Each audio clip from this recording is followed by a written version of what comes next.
నమస్తే, welcome to okay TV. So ఈ అమీన్పూర్ పెద్ద చెరువుకు సంబంధించిన కొంతమంది విల్లాలు ఇక్కడ నివసిస్తున్న వాళ్ళకి ఇప్పటికే హైడ్రా నుంచి కొన్ని నోటీసులు వచ్చిన మాట మనం గతంలో కూడా చాలా మార్లు దీని గురించి మాట్లాడడం, వాళ్ళు కూడా ధర్నాలు చేపట్టడం జరిగింది. ధర్నా చౌక్లో కూడా మనం పెద్ద ఎత్తున వాటిని కవర్ చేయడం జరిగింది. సో 93 ఎకరాల చెరువుకి సంబంధించి ఇప్పుడు అఫీషియల్గా వాళ్ళు ఏం చెప్తా ఉన్నారు, దాదాపు 450 ఎకరాల చెరువు ఉంది కాబట్టి మీరు అందరూ ఖాళీ చేయాలి, ఇది ఎఫ్టీఎల్ పరిధిలో వస్తుందని చెప్పి వీళ్ళందరికీ నోటీసులు ఇచ్చిన పరిస్థితి. సో ఈ వీళ్ళందరి పరిస్థితి ఇప్పుడు ఎట్లా ఉందంటే, కనీసం దాని మీద లోన్ తెచ్చుకునేకి కానీ, కనీసం దాని మీద ఒకరికి అప్పచెప్పుకోవడానికి కానీ కనీసం ఎటువంటి పరిస్థితులు లేని పరిస్థితుల్లో మధ్యలో ఉన్న వాళ్ళు వీళ్ళందరూ కూడా. సో ప్రస్తుతం ఇప్పుడు కొత్తగా టీడీఆర్ ఇస్తామని చెప్పేసి ఒక జీవో తీసుకొస్తా ఉంది ప్రభుత్వం. సో ఒకసారి వాళ్ళతో మాట్లాడే ప్రయత్నం చేద్దాం. కొంతమంది వీళ్ళందరూ కూడా ఇక్కడ మీటింగ్ పెట్టుకోవడం జరిగింది. సో అసలు ఏం జరిగింది, అసలు ఏం జరుగుతా ఉంది అది కాదండి. నేను స్టేట్ బ్యాంక్ ఆఫ్ ఇండియాలో ఒక మేనేజర్గా ఉండి ఇప్పుడు 1986లో కొన్నటువంటి ప్లాట్ అనమాట, 303 గజాలు. నేను అప్పుడప్పుడు వచ్చి చూసుకుంటూ ఉండేవాడిని. నా ప్లాట్ నాకు ఉన్నది. తర్వాత సడన్గా మన ఒక 5 years కిందట వస్తే ఇది ఎఫ్టీఎల్ అని చెప్పి అనేసారు. ఎఫ్టీఎల్ అంటే అసలు అర్థం ఏంటి, ఎఫ్టీఎల్ ఎందుకైంది అది? ఎఫ్టీఎల్లో ఎన్ని ఎకరాలు ఎఫ్టీఎల్ కింద ఉన్నది? 93 ఎకరాలు అని చెప్పి అంటున్నారు. ఇప్పుడు 450 ఎకరాల దాకా ఇది ఎఫ్టీఐలోకి వెళ్ళిందంటే ఇది ఎఫ్టీఎల్ కాదు. చుట్టుపక్కల ఉన్నటువంటి కాలనీస్ కొత్త కాలనీస్ ఏమైతే వచ్చినాయో, తర్వాత ఇక్కడ అరబిందో ఏదో ఉందట, వాళ్ళ లెఫ్ట్ అవుట్స్ మొత్తం దీంట్లోకి వదలటం వల్ల ఇది సివరేజ్ వాటర్ ట్యాంక్ కింద తయారైంది. ఇది చెరువు కింద కాదు, ఇప్పుడు ఇది సివరేజ్ ట్యాంక్ కింద తయారైంది. ఇది సివరేజ్ ట్యాంక్ కింద తయారవడానికి కారణం ఎవరు? ఎంకరేజ్మెంట్స్ అందరూ పొలిటికల్ ఇన్ఫ్లుయెన్స్ తోటి ఈ చుట్టుపక్కల ఉన్నటువంటి స్థలాలన్నీ ఆక్రమించుకొని వాటి అక్కడ కట్టుకున్న ఇళ్ల తాలూకు లెఫ్ట్ అవుట్ మొత్తము ఈ ఇళ్లకు వదిలిపెట్టేస్తున్నారు. ఇప్పుడు మేము ఎన్నో తంటాలు పడి కష్టాలు పడి మా దాచుకున్న డబ్బులతోటి మేము స్థలం కొనుక్కుంటే ఇవాళ మా స్థలం ఎక్కడుందో తెలియదు. ఎవరు సమాధానం చెప్పేవాళ్ళు లేదు. ఎందుకంటే దగ్గర 600-700 మంది ఉన్నారు. ఈ 600-700 మందిలో కనీసం కొంతమందినైనా మొబైలైజ్ చేసేదానికి మాకు అవకాశం ఉండటం లేదు. ఇవాళ మా సమావేశం పెట్టుకున్నాం, కనీసం 50 మంది వచ్చారు. ఈ విధంగా సమావేశాలు పెట్టుకుంటున్నాం, మాట్లాడుతున్నాం, చేస్తున్నాం. మళ్ళీ ఇందిరా పార్కు దగ్గర కూడా ధర్నా చేసినాం. ఇన్ని చేస్తున్నా కూడా పట్టించుకునే దిక్కులేరు. ఎందుకంటే దీని వెనక ఎవరో రాజకీయ నాయకుల ఒత్తిడి ఉన్నది, శక్తులు ఉన్నాయి. కాబట్టి సామాన్య ప్రజానికాను బ్రతకడానికి అవకాశం లేకుండా తయారైంది సొసైటీ. ఈ విధంగా ఎంతవరకు న్యాయము, ఎంతవరకు కరెక్టు? గవర్నమెంట్ ఈ విషయంలో శ్రద్ధ తీసుకొని మాకు న్యాయం చేయవలసిందిగా మేము కోరుతున్నాము. లేకపోతే నెక్స్ట్ మేము తప్పకుండా కలెక్టర్ గారి కార్యాలయం ముందు అందరము ఆమరణ నిరాహార దీక్షకు వెళ్ళడానికి సిద్ధమవుతున్నాము.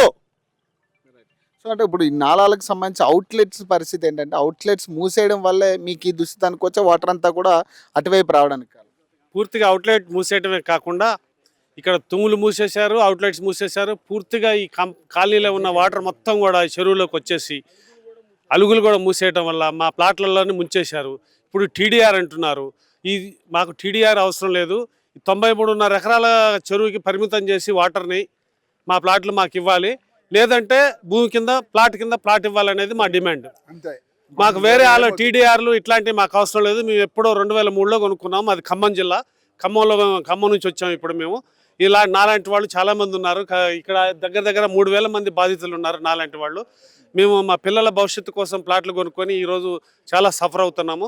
మాకు చెరువుని పాత చెరువు ఎలా అయితే ఉందో అలా చేసి ఎఫ్టీఎల్ నిర్ధారణ చేయటం, మా ప్లాట్లు మాకు ఇవ్వటం, లేదంటే మాకు భూమి కింద భూమి ఇవ్వటం, ఈ రెండే పరిష్కార మార్గాలని చెప్పి మేము గవర్నమెంట్కి తెలియజేస్తున్నాము. Thank you. ఇప్పుడు టీడీఆర్ అనే అంశం కొత్తగా వినపడతా ఉంది కదా, దీని మీద మీరేం చెప్తారు? టీడీఆర్ అనేది ఆయన చెప్పినట్టుగా నాలుగు గీసుకోవడానికి తప్ప ఎందుకు పనికిరాదండి. టీడీఆర్ వాళ్ళు ఇచ్చారు, ఇవ్వడానికి ఏదో జీవో ఇచ్చారని అంటున్నారు. ఆ టీడీఆర్ మాకు ఏ రకంగానే యాక్సెప్టబుల్ కాదు. మాకు కావాల్సింది ఏంటంటే ల్యాండ్ కావాలి, లేదంటే వాటర్ తీయాలి. రెండిట్లో ఏదో ఒకటి చేయాలి.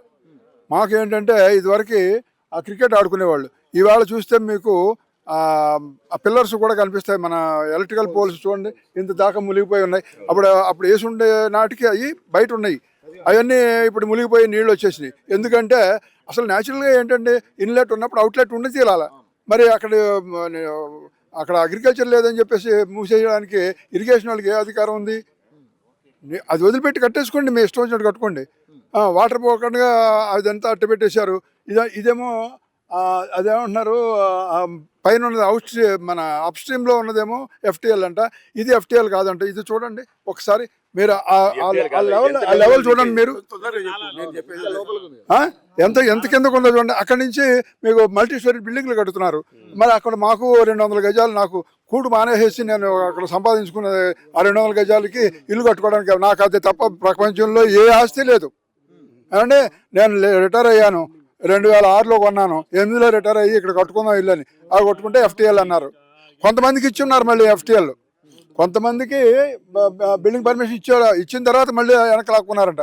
వాళ్ళు ఎవరు లాక్కున్నారండి అంటే నేను రానకపోతే వాళ్ళు అన్నారు ఎవరికి ఇచ్చారో చెప్పండి, అది కూడా మేము లాక్కుంటాం తప్ప మీకు మాత్రమే ఓం బాగున్నారు. ఇప్పుడు పెద్ద సార్ చెప్పినట్టు ల్యాండ్కు ల్యాండ్ అంతే ఇస్తేనే మంచిగా ఉంటుంది. ఎందుకంటే ఈ ల్యాండ్ నీళ్ళు తీసేది కాదు, పొరుగు పొయ్యేది కాదు, అలుగు బలుగు డులుగు ఏవేవో అంటున్నారు కానీ అయ్యేది కాదు, పోయేది కాదు. గవర్నమెంట్కి ఒక్కటి చెప్తున్నా, దీన్ని నల్లరవనం చేయండి. చేసినాక సచిన వాళ్ళు మన తెలంగాణ కోసం ఎవరైతే చచ్చిపోయారో వాళ్ళు విగ్రహాలు పెట్టుర్రి, బ్యూటిఫికేషన్ చేయండి, అది మంచిగా ఉంటుంది. మా ల్యాండ్ పోయింది ఇక రాదు. మాకు తెలుసు ఈ చెరువు మునిగిపోయింది, చెరువులో మునిగిపోయినా మా ల్యాండ్ మునిగింది. ఇప్పుడు వాళ్ళ ల్యాండ్కు ల్యాండ్ ఇవ్వండి, మాకు కావాల్సింది ల్యాండ్కు ల్యాండ్ ఇవ్వండి. ఈ బూండులు మాకు వద్దు. ఇవ్వాలనుకుంటే SBI fixed deposit government rate market రేట్లో మాకు ఇవ్వండి, అది ఓకే. ఈ TDS బాగు, TDP బాగు, TRS బాగు, TMP బాగు, ఆ బాండ్లు ఏమి మాకు వద్దు. అమీన్పూర్ చెరువు కంటే హైదరాబాద్ సిటీలో రాజ్భవన్ ముందు హుస్సేన్ సాగర్ ఉంది కదా, అక్కడ అది కొన్ని వేల ఎకరాల చెరువుని 100 ఎకరాలలో చేసిర్రు. దానికి FTL ఎక్కడ ఉంది, అలుగు ఎక్కడ ఉంది? అలుగు రాణిగంజ్లో ఉంది. కాల్వ GHMC దగ్గర ఉంది. అది FTL ఎక్కడ రావాలి? రాజ్భవన్ కూడా రావాలి. ఖైరతాబాద్ అంతా ఇండ్లు కట్టించేసి చెరువు అది చిన్నది చేసిర్రు, ఇది చిన్న చెరువుని పెద్దది చేసిర్రు. మరి అన్యాయం కదా. ఇవి కనీసం 25 వెంచర్లు ఉన్నాయి, 3000 మంది ప్లాట్లు ఉన్నాయి, ఒక్కొక్కరికి 300 గజాల ప్లాట్లు. మమ్మల్ని సర్వనాశ. ఇది ఏంటంటే అలుగును మూసేసి అలుగు మీద ఇండ్లు కట్టుకొని కింద ఉన్న చెరువు కింద ఉన్న భూమిని అంతా 40 ఫ్లోర్లు 50 ఫ్లోర్లు అలా కట్టుకుంటూ పోతుర్రు. ఇక్కడ ఉన్న 3000 మంది ప్లాట్లు, 3000 ప్లాట్లు ఉన్నాయి. ఆ ప్లాట్లన్నీ సర్వనాశనం అయిపోయినాయి. మీరు చెప్పండి. అంటే ఇప్పుడు మీకు ఏదైతే ఇప్పుడు కొత్త జీవో వస్తుంది అంటున్నారు, ఇప్పుడు దీనికి సంబంధించి మీరు ఏం చెప్తారంటే తీసుకోవడానికి సిద్ధంగా ఉన్నారా? ఏం అడుగుతా ఉన్నారు? మాకు TDRS అసలే అవసరం లేదు. మాకు నాళాలు ఓపెన్ చేసి కంపల్సరీ నాళాలు ఓపెన్ చేసి నీళ్లు పోయేటట్టు చేసిన తర్వాత 93 ఎకరాలే మాకు శాశ్వతం చేసి, ఆ 93 ఎకరాల తర్వాత మాకు స్థలం కంపల్సరీగా మా స్థలం మాకు వస్తుంది. అప్పుడు మా స్థలంలో మేము కట్టుకుంటాము. మాకు LRS కూడా వచ్చినాయి కొంతమందికి. ఆ LRS ఇచ్చిన తర్వాత మా పర్మిషన్ గురించి పోతే లేదా ఆగండి అని చెప్పి మాకు ఆపేసి, ఒకవేళ నేను కట్టుకుందామన్నా నాకు ఇల్లు లేదు, ప్రపంచంలోనే లేదు ఇల్లు నాకు. మరి నాకు మా బిడ్డకి ఇద్దామన్నా ఇల్లు ఇవ్వలేకపోతున్నాను. పెళ్లి కాకుండా 30 సంవత్సరాల నుంచి ఆగింది పాప కూడా. కానీ నేను ఏ కష్ట పరిస్థితిలో ఉన్నానంటే నేను అంత పరిస్థితిలో ఉన్నాను. కానీ నాకు దయచేసి గవర్నమెంట్కు నేను ఒకటే ఇలా చేస్తున్నా, మా స్థలం మాకు ఇస్తే 100%గా సక్సెస్ అయిపోతారు అందరూ. 93 ఎకరాలకే నిర్వహిస్తే చాలా మంచిది. దాని తర్వాత రెండవది, లేదంటే దాని స్థలంలో మాకు గవర్నమెంట్ స్థలము మంచి స్థలము చూపెడితే మేము దానికి మాకు చూపెట్టిన తర్వాతనే ఆ స్థలాలు మీకు అగ్రీ అయిన తర్వాతనే ఆ స్థలం ఇస్తేనే మాకు మంచిది. లేదంటే లేదా మాకు 93 ఎకరాలకే నిర్ధారణ చేయాలి. ఎందుకంటే మిమ్మల్ని టార్గెట్ చేసి ఇప్పుడు వాటర్ అంతా కూడా ఇప్పుడు ఏదైతే కాలువలు కానీ ఇవన్నీ కూడా మూసేయడానికి కారణం అంటే అవుట్లెట్స్ అన్ని మూసేయడానికి కారణం అంటే టార్గెట్ మిమ్మల్ని ఎందుకు చేస్తా ఉందంటే గవర్నమెంటా లేకపోతే ఎవరైనా ఇన్వాల్వ్ అయ్యారా? మమ్మల్ని టార్గెట్ చేయటం కాదు, ఎంక్రోచ్మెంట్ చేయాలనేటువంటి ఉద్దేశం ఉన్నవాళ్ళు ఫస్ట్ రాజకీయంగా డెవలప్ అవుతారు. ఒక ఎమ్మెల్యేనో ఎంపీనో అయిన తర్వాత ఇంకా ఇవాళ యాక్టివిటీ స్టార్ట్ చేస్తారు. ఎక్కడ వాళ్ళకి అవకాశం ఉందంటే అక్కడ ఎంక్రోచ్మెంట్ చేస్తారు. ఇప్పుడు మేము దొరికినాం. టీడీఆర్ అని చెప్పి అన్నారు. మేమేమనుకున్నాను, నేను బ్యాంక్ ఎంప్లాయీని కాబట్టి టీడీఆర్ అంటే టర్మ్ డిపాజిట్ రిసీట్ అనుకున్నా.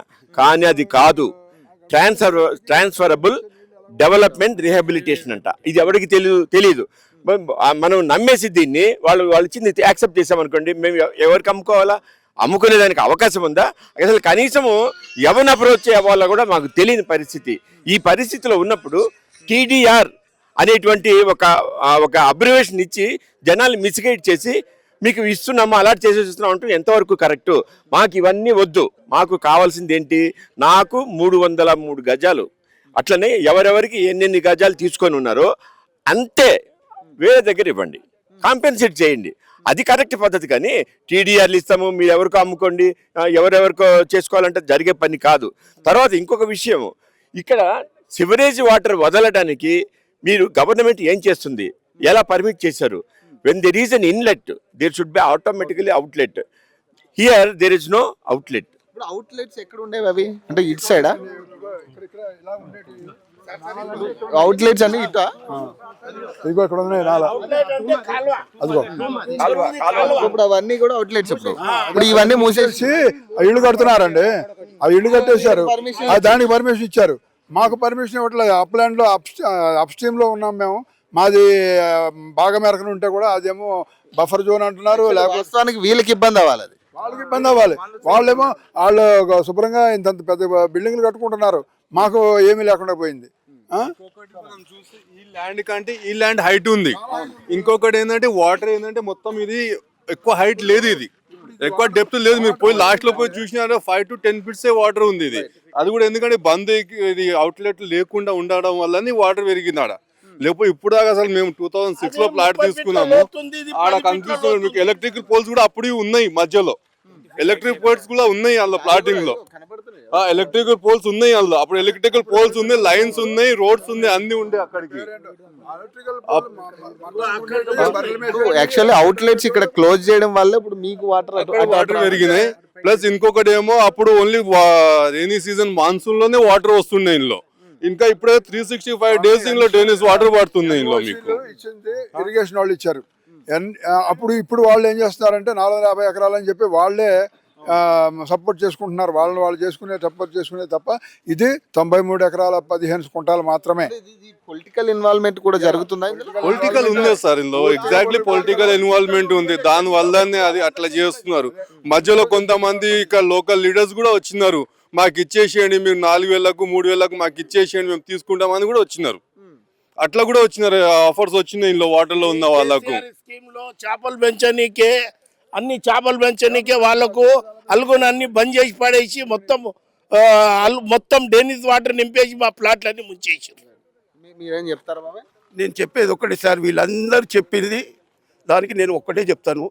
మాకు వేరే ల్యాండ్ ఇవ్వండి, కొత్తగా వేరే ల్యాండ్ లేదా మనకు అదే ల్యాండ్ ఇస్తే అన్ని ఇరిగేషన్ డిపార్ట్మెంట్ దాంట్లో కూడా 100 acres చిల్లర ఉంది. అది పెట్టుకొని దాని తర్వాత ఆ లెవెల్లో ఫస్ట్ ఉన్న లెవెల్లో 2006 ముందు ఉన్న లెవెల్లో ఆ లెవెల్లో వాటర్ పెట్టేసి ఇందులో మిగతా ఎంత ల్యాండ్ ఉంది మాకు ఇచ్చేసి బఫర్ ఎఫ్టీఎల్ మీరు ఫస్ట్ నిర్ధారించాలి కదా, వాళ్ళు చెప్పాలి. అప్పటికెళ్ళి అయితే లేదు కదా సార్, అన్ని చెరువులు అయిపోయింది హైదరాబాద్ లో. ఇది చెరువు కబ్జా కాలేదుగా, ఇది మా ల్యాండ్లు కబ్జా చేసుకుని చెరువు. కానీ చెరువు మేమేం కబ్జా చేసుకోలేము. మేము వేరే ఉన్న చెరువులు మనకు ప్రగతి నగర్ చెరువు, అవి చెరువులు ఉన్నాయి. అందులో ఏంటంటే పబ్లిక్ ఎంకరేజ్మెంట్ చేసుకుంది. ఇందులో పబ్లిక్ ఎంకరేజ్మెంట్ చేసుకోలేదు. ఇందులో చెరువుని పబ్లిక్ ల్యాండ్ ఎంకరేజ్మెంట్ చేసుకునేది. అది మెయిన్. అది ఆడ గవర్నమెంట్ ఇది మన సుప్రీంకోర్టు జడ్జిమెంట్ ప్రకారంగా నాలాలు తూములు చేసిన తర్వాత ఎఫ్టీఎల్ డిసైడ్ చేసిన తర్వాత అప్పుడు ఇది బాండ్స్ అనేది ఇవ్వాలి. కానీ బాండ్స్ డైరెక్ట్గా నోటిఫికేషన్ ఇవ్వడం తప్పు. అది ఫస్ట్ ఏంటంటే నాలాలు అది తెరిచిన తర్వాత నీళ్లు పోయిన తర్వాత 93 ఎకరాలకు డిసైడ్ చేసిన తర్వాతనే అప్పుడు దానికి ఎఫ్టీఎల్ డిసైడ్ చేయాలి. ఎఫ్టీఎల్ డిసైడ్ చేసిన తర్వాత అప్పుడు బాండ్స్ రిలీజ్ చేయాలి. కానీ అప్పటి వరకు బాండ్స్ రిలీజ్ చేసేందుకు అవకాశమే లేదు గవర్నమెంట్కు.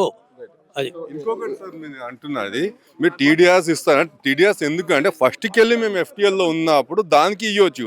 ఇప్పుడు మీరు సపోజ్ చేయండి, ఇప్పుడు మొన్న ఇప్పుడు డ్యామ్స్ రిజర్వాయర్స్ కట్టినారు, మొత్తం ఊళ్ళు వెళ్ళిపోయినాయి. వాళ్ళకి క్యాల్స్ కంపెన్సేషన్ ఇచ్చినారా లేదా? వాళ్ళకి టీడీఆర్స్ ఇచ్చినారా? ఊళ్ళో మల్లన్న సాగర్ కట్టిన దాని కింద ఎంతో ఊళ్ళు వెళ్ళిపోయినాయి. ఆ ఊళ్ళు వెళ్ళినప్పుడు ఇప్పుడు అది కూడా మా పరిస్థితి కూడా అట్లానే కాదు. దీనికి కావాలంటే మీరు ట్యాంక్ బాండ్ ఇంకా పెద్దగా చేసుకోండి, మొత్తం మియాపూర్ మొత్తం తీసుకోండి, మాకేం అభ్యంతరం లేదు. కానీ మాకు అక్కడ ఇచ్చినట్లు మాకు ఇక్కడ క్యాష్ కంపెన్సేషన్ అయినా లేకపోతే మాకు ల్యాండ్ ఇచ్చినా కానీ మేము తీసుకుంటాము. అది ఇవ్వకుండా మొత్తం మీకు టీడీఆర్స్ రాసి ఇచ్చేస్తామంటే కాదు. ఇక మేము ఏం ఎంకరేజ్మెంట్ చేయలేదు. మేము లీగల్ గా మా దగ్గర లింక్ డాక్యుమెంట్ 86 లింక్ డాక్యుమెంట్స్ ఉన్నాయి. అప్పుడు కూడా ఎవరో పెద్ద బ్యూరోక్రేట్ చేసిన ప్లాటింగ్ అది, ఎవరో చిన్న లీడర్ చేసిన ప్లాటింగ్ కూడా కాదు, ఏదో ఇల్లీగల్ గా చేసిన ప్లాటింగ్ కూడా కాదు. అది ఏదో పెద్ద రిటైర్ బ్యూరోక్రేట్ చేసిన ప్లాటింగ్ అది 86 లో చేసిన వాళ్ళు. టీటీఆర్ అనేది కొని పెట్టినాడు నా కోసము. 2006 లో తీసుకున్నాం. అప్పుడు నేను ఎంత 10-12 ఇయర్స్ ఉంది. ఇప్పుడు నాకు పనికి వస్తా అని అప్పుడు తీసుకున్నారు. ఇప్పుడు చూస్తే మొత్తం ఎఫ్టీఎల్ వాటర్ లో ఉందని చెప్తున్నారు వాళ్ళు. ఎక్కడ కాకుండా పోయింది అది. అప్పుడు వేరే దగ్గర తీసుకుంటే మేము పక్కా తీసుకున్నా కానీ మంచిగా ఉంటుండే, కానీ క్లియర్ టైటిల్ మొత్తం ల్యాండ్ క్లియర్ ఉందనే తీసుకున్నాం. అన్ని డాక్యుమెంట్ వెరిఫై చేసి తీసుకున్నాము. అప్పుడు దాకా 2006 దాకా కూడా ఎఫ్టీఎల్ లేదు అందులో. మేము 2006 డాక్యుమెంట్స్ ఉంది నా దగ్గర, 86 లింక్ డాక్యుమెంట్లు ఉంది, దాంట్లో ఎక్కడ ఎఫ్టీఎల్ లేదు సార్ అందులో. మీకు బాబా మీరు ఫైనల్ గా ఒక విషయం చెప్పండి. మా పాప గురించి ఒక 30 సంవత్సరాల కింద కొన్న 85లా కొన్న తర్వాత మా పాప అమెరికా వెళ్ళిపోయింది. అక్కడి నుంచి డబ్బులు పంపించింది. ఇప్పుడు ఏమైంది అడుగుమంటే అది మేము కొన్నప్పుడు ఒక చుక్కలు లేవు, ఖాళీ ఒక రూమ్ ఉంది, ఖాళీ బర్రె ఉంది, ఖాళీ అక్కడ మేపే వాళ్ళు ఉన్నారు. 93 ఎకరాలు. యాక్చువల్ ఏంది, హైదరాబాద్లో అమీన్పూర్ చెరువు కంటే హుస్సేన్ సాగర్ చెరువు చాలా పెద్దది. రాణిగంజ్ ఎక్కడ, రాజ్భవన్ ఎక్కడ, బిఎస్ మక్తా, మదర్సాబ్ మక్తా, ఖైరతాబాద్ కూడా ఎఫ్టీఎలే. వినాయకుడు ఎక్కడ ఉందో అక్కడ ఎఫ్టీఎలే. నేను పుట్టి పెరిగింది అక్కడనే ముడ్డి కడిగినాను నేను. నాకు తెలుసు. అక్కడ ఫౌరోజ్ ఉండే, ఫౌరోజ్ రామారావు తీపిచ్చేసిండు. దాంట్లో అర్త్ ఏరియా ఉండే రామారావు అర్త్ ఇందిరాగాంధీ అమెరికా నుంచి జనరేటర్ తెప్పించింది కరెంటు పోతే ఎట్లా అని. అర్త్ పోయినందుకు ఫౌరోజు రామారావు అమ్ముకున్నాడు. 6 లక్షలకు అమ్ముకున్నారు. 600 కోట్లు దానికి గ్రౌండ్ రేట్ పైసలు. ఇప్పుడు రైల్వే ట్రాక్ కూడా సెక్రటరేట్ కిందనే ఉంది. మీరు చెప్పండి అన్న, ఫైనల్ గా ఏం చెప్పదలుచుకున్నారు? మీ ల్యాండ్స్ కి సంబంధించి మీరు ఏం చెప్పదలుచుకున్నారు ఫైనల్ గా అది చెప్పండి సార్. సేమ్ మాకు ఏదైతే ఉందో దీన్ని ఆశించి కొన్నాము. ఆ రోజుల్లో మా భవిష్యత్తు, మా పిల్లల భవిష్యత్తు కోసం పెట్టుకున్నాము. ఇది మొన్నటిదాకా 17-18 వరకు అసలు ఎక్కడ కూడా వాటర్ లేదు. అందులో లోపల బేస్మెంట్ ఉన్నాయి, పోల్స్ ఉన్నాయి, మేము కట్టుకున్న ఈ బేస్మెంట్లు కూడా పెద్దగా ఉన్నాయి. ఇట్లా వస్తుంది అనుకోలేదు. 18-19లో పెద్దది రావటం వల్ల అలుగులు మూసారు, డ్రైనేజీలు ఇవన్నీ నాలాలు మూసారు. కాబట్టి వాటర్ పెరుగుతూ పోతుంది. పైనుంచి మల్లంపేట, బాచిపల్లి, అర్బన్ రైసు, రేపు రెజినియా, ఆ పైనుంచి వచ్చే పెద్ద పెద్ద బిల్డింగ్లో రోజుకు వాటర్ ఎక్కువైంది. పైన ఉండే చెరువులు చిన్నవి మూసేశారు, ఆల్రెడీ కబ్జాలు అయినాయి. ఎక్కడైనా సరే హైదరాబాద్లో మ్యాక్సిమం మన గవర్నమెంట్ చెరువుల కోసమే హైడ్రా పెట్టారు. చెరువులు కాపాడాలి, చాలా సంతోషం. అటువంటిది ఏమవుతుంది, ఇక్కడ ఉండే 3,000 మంది పబ్లిక్, రేపు డాక్యుమెంట్ అంతా వాళ్ళ దగ్గర ఉంది కాబట్టి వాళ్ళకి తెలుస్తుంది. 3,000 మంది పబ్లిక్ ఇంత సఫర్ అవుతుంటే హైదరాబాద్లో చెరువులు కబ్జాలు అయినాయి, కానీ ఇక్కడ మా ప్రజల కోసం, ప్రజల్ని ఇబ్బంది పెట్టడానికి చెరువే మమ్మల్ని కబ్జా చేస్తుంది. ఇక్కడ ఇంత మురికి వాటర్ వస్తుంది. ఈ మురికి వాటర్ ఇరిగేషన్ వాళ్ళు చాలాసార్లు చెప్పారు మేము స్ట్రైక్ చేసినప్పుడు కూడా, అయ్యా ఈ వాటరు రేపు ఫ్యూచర్లో ప్రతి కాలనీలో కూడా స్ప్రెడ్ అయ్యి గలీజ్ అయ్యి స్మెల్ వస్తుంది, వాటర్ దెబ్బతింటుంది అన్నారు. మరి అటువంటిప్పుడు దీన్ని ఎందుకు పట్టించుకోవట్లేదు? ఎందుకు నాలాలు మూశారు? ఎందుకు మీరు అలుగు మూశారు? ఇవన్నీ కూడా మాకు ఎక్కడో మాకు ఇవాళ మీరు ఇవిస్తాం అన్నది కాదు. ఈ ఉండే వాటర్ తీసి మాకు న్యాయం చేయండి. మాకు మా భవిష్యత్తు బిడ్డల కోసం పెట్టుకున్నది మాకు అన్యాయం చేయకుండా మీరు కాపాడతారని. గవర్నమెంట్ ప్రజాపాలన అన్నప్పుడు 2,000 మంది ప్రజల్ని కూడా దృష్టిలో పెట్టుకొని మాకు రేవంత్ రెడ్డి గారు, రంగనాథ్ గారు తప్పకుండా న్యాయం చేస్తారని మేము ఇంకా ఆశిస్తున్నాం. తప్పకుండా మాకు అదే కావాలి, మిగతాది వద్దు. ఎందుకంటే దీని మీదనే మా భవిష్యత్తు ఉంది, వేరే లేదు. ఇరిగేషన్ వాళ్ళ పాత్ర ఏంటండి ఇందులో? అంటే యాక్చువల్లీ ఇరిగేషన్ వాళ్ళే కదా ఫస్ట్ ఇన్వాల్వ్ చేసింది కూడా. అవును, ఇరిగేషన్ వాళ్ళు ఏంటంటే దీన్ని మేము ఎట్లాగైనా మా పట్టు సాధించుకుంటాం, మేము పెంచుతామని వాళ్ళు పెట్టిపోయారు. ఇంతకుముందు ఎస్సీ గారు, మురళీధర్ గారు, ఆయనను కలిసాము, తర్వాత మధురెడ్డి, వీళ్ళందరూ వీళ్ళంతా కూడా ఏదో చెప్తున్నారు తప్ప దీన్ని ఎక్కడ కూడా మాకు న్యాయం చేయలేదు. హైడ్రా వచ్చిన తర్వాతనే మాకు ఊపు వచ్చింది. 3 నెలల్లో మీకు న్యాయం చేస్తానని రంగనాథ్ సార్ ఇదే కట్ట మీద తిరిగిన వీడియోలు కూడా ఉన్నాయి. మా అందరికీ చెప్పారు ధర్నప్పుడు కానీ ప్రతిసారి వెళ్ళి కలిస్తే తప్పకుండా మీకు న్యాయం చేస్తాం. ఎక్కడ కూడా హైదరాబాద్లో చెరువులు కబ్జా అయినాయి కానీ ఈ చెరువు కాలేదు. ఈ చెరువు ప్రజలకు మేలు చేయాలి కానీ ఇది తప్పు జరిగింది, తప్పకుండా చేస్తానని మాట ఇచ్చారు. ఆయన మాట మీదే. సో ఒక్కసారి అంటే మనము ఒక చెరువు గురించి కూడా ఒకసారి మనం మాట్లాడుకుంటే ఇప్పుడు అవుట్లెట్స్ అన్నీ కూడా ఇటు రావాల్సిన పరిస్థితి. ఇవి క్లోజ్ చేయడం వల్ల యాక్చువల్ అవుట్లెట్స్ అనేవి ఇటు రావాల్సిన పరిస్థితిలో మొత్తం ఇవి క్లోజ్ చేయడం వల్ల వీళ్ళు యాక్చువల్ ఇబ్బంది పడాల్సిన వాళ్ళంతా కూడా ఈ ప్లేస్ అంతా కూడా ఇబ్బంది పడాల్సింది. సో వీళ్ళు ఏం చేస్తూ ఉన్నారు అంటే ఈ అవుట్లెట్స్ క్లోజ్ చేయడం వల్ల ఈ వాటర్ అంతా కూడా అటు తన్నుతున్నా. సో ఇక్కడ ఏమవుతుందంటే చెరువుని కబ్జా చేసిన ఇల్లు కాదు ఇక్కడ చెరువే ఇళ్ళని కబ్జా చేసే పరిస్థితి వచ్చింది ఈరోజు. ఇక్కడ ఉన్న సిచ్యువేషన్ బట్టి అయితే చెరువే ఇళ్ళని కబ్జా చేసే స్థాయికి ఇక్కడ గవర్నమెంట్ వ్యవస్థ కావచ్చు, ఇరిగేషన్ వ్యవస్థ, లేకపోతే ఎవరు చేసిరు అనేది పక్కన పెడితే మొత్తం పెద్ద స్థాయి నాయకులు ఇందులో ఇన్వాల్వ్ అయ్యి చేస్తున్న దందాగానే కనపడతా ఉంది ఇది క్లియర్గా. సో వాళ్ళు ఇప్పటికీ కూడా వాళ్ళు అడిగేది ఒకటే, వాళ్ళకి సంబంధించిన ల్యాండ్ ఎక్కడా కూడా FTL పరిధిలోకి రాదు.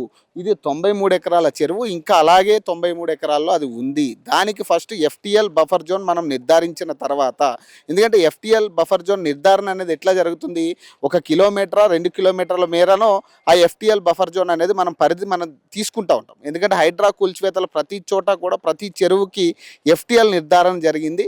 సో దానికి సంబంధించిన 500 మీటర్ల, కిలోమీటరా, లేకపోతే 2 కిలోమీటర్ల లోప అనేది ఆ FTL బఫర్ జోన్ నిర్ధారణ జరిగితే అసలు ఫస్ట్ ఎంతవరకు పోతుంది అనేది క్లారిటీ వస్తుంది. ఇక్కడ FTL బఫర్ జోన్ ఎంతవరకు వాళ్ళు నిర్ధారిస్తున్నారు అనేది ఒక క్లారిటీ లేదు. సో ప్రధానంగా ఇప్పుడు వీళ్ళ ఇళ్ళకి జరుగుతున్న అన్యాయానికి కారణం కూడా అదే. FTL నిర్ధారణ అనేది జరగకపోవడం వల్ల అసలు ఫస్ట్ గతంలో హైడ్రా కూల్చివేతలు చేసిన ప్రతి చోట కూడా ఒక FTL పరిధిని అనేది నిర్ధారించి దాన్ని బట్టి అక్కడ ఇల్లు కూల్చివేతల లేకపోతే రకరకాల అంశాలు తీసుకొచ్చారు. కానీ ఇక్కడ కనీసం FTL ఉందా అంటే లేని పరిస్థితి. ఆల్రెడీ 93 ఎకరాల చెరువు కనపడతా ఉంది. సో ఈ కనపడుతున్న చెరువుని కాదని మళ్ళీ లేదు మీ ఇళ్ళన్నీ కూడా FTL పరిధిలో ఉందనడం అన్యాయం ఇది. సో దీని మీద ఎవరెవరు ఇన్వాల్వ్ అయ్యారు, ఎవరెవరు ఎలాంటి వాళ్ళు మాట్లాడుతూ ఉన్నారు అనేది పక్కన పెడితే రాజకీయ ప్రలోభాలు ఎక్కువ కనపడతా ఉన్నాయి ఈ అంశంలో ప్రధానంగా. సో ఎందుకంటే అసలు ఇబ్బంది పడాల్సిన వాళ్ళేమో ప్రశాంతంగా ఇల్లు కట్టుకుంటున్నారు, అమ్ముకుంటున్నారు, దీని మీద సంపాదించుకుంటూ ఉన్నారు. కానీ అసలు ఎటువంటి ఇబ్బంది లేని చోటేమో వాళ్ళు కనీసం ఇళ్ళ మీద పెట్టుబడి పెట్టే పరిస్థితి కూడా ఈరోజు లేకుండా పోయింది. వాళ్ళు కనీసం ఇల్లు ఉందని చెప్పుకునే పరిస్థితి, ఆస్తి ఉందని కనపడుతుంది తప్పితే దానికి ఎటువంటి వాల్యూ లేకుండా పోయింది ఈరోజు. సో ఇది వాళ్ళు అడుగుతున్న మాట. ఖచ్చితంగా మాకు న్యాయం జరగాలి. ఫస్ట్ FTL పరిధిని మీరు నిర్ధారించి మా భూములు మాకు మా ఇల్లు మా ఫ్లాట్లు మాకు అప్పగించండి అనేది వాళ్ళు ఒకటే కోరుకుంటా ఉన్నారు. ఇటు గవర్నమెంట్ని కావచ్చు, అటు రంగనాథ్ గారిని కావచ్చు. సో రంగనాథ్ గారి చేతిలో ఎంతవరకు ఉంది అనేది ఇక ఆయన వరకు ఆయన ప్రయత్నించినప్పటికీ కూడా ఇక ప్రభుత్వ పెద్దలు ఎంతవరకు దీన్ని ప్రలోభ పెడుతున్నారు అనేది ఇక్కడ క్లియర్ కట్గా అర్థమవుతా ఉంది. ఇది ఖచ్చితంగా ప్రభుత్వ ప్రలోభాలకే రంగనాథ్ గారు బలవుతూ ఉన్నారు ఇక్కడ ప్రధానంగా. ఎందుకంటే రంగనాథ్ గారు ఏం చేయలేని పరిస్థితిలో ఆయన చేతులు ఎత్తేసే పరిస్థితి తప్పితే ఇంకేం లేదు. ఇక ఇప్పుడు వాళ్ళకి TDR ఇస్తానంటే TDR ఎట్లాంటి వాళ్ళకి ఇవ్వాలి? నష్టపరిహారంగా TDR ఇస్తారు తప్పితే వాళ్ళకి నష్టం ఎక్కడ జరగలే. వాళ్ళకి ఏంది ఇప్పుడు, వాళ్ళేమి మీ ప్లేస్లోకో గవర్నమెంట్ భూముల్లోకో లేకపోతే ఆల్రెడీ ఏదో ఒక ఏమంటారు దాన్ని ఒక కల్వర్ట్లు కట్టే దాని మీద వాళ్ళేమి ఇల్లు కట్టుకోలే. వాళ్ళకి సంబంధించిన ప్లేస్లో చాలా సేఫ్గా ఉండే ప్లేస్లో పట్టా భూముల్లో వాళ్ళు ఇల్లు కట్టుకున్నారు. సో ఎందుకు TDR ఇస్తా అంటున్నారు మీరు? అక్కడ ఆస్తి నష్టం ఏం జరగట్లేదు. గవర్నమెంట్ భూమి అక్కడ ఎక్కడ లేదు కదా. ఇప్పుడు చెరువుగానే ఉంది. FTL పరిధి మీరు నిర్ధారిస్తే FTL పరిధి కూడా అంతే ఉంటుంది. సో మరి ఇప్పుడు TDR ఇస్తాననేది ప్రధానంగా ఇక్కడ చర్చ జరుగుతూ ఉంది. సో వాళ్ళు కూడా దాన్ని యాక్సెప్ట్ చేసే పరిధిలో ఇప్పుడు పరిస్థితులు కనపడట్లేదు. సో ఏదైనా వాళ్ళు ఫైట్ చేయడానికి ముందుకెళ్లే ప్రయత్నం జరుగుతూ ఉంది. ఇప్పటికీ కూడా వాళ్ళు అడిగేది ఒకటే, వాళ్ళ భూములు వాళ్ళకి సంబంధించిన ఫ్లాట్లు ఏవైతే ఉన్నాయో ఇప్పటికీ మాకు అప్పగించాలనేది వాళ్ళు చెప్తున్నమాట. సో మరిన్ని అప్డేట్స్ కోసం చూస్తూనే ఉండండి ఓకే టీవీ.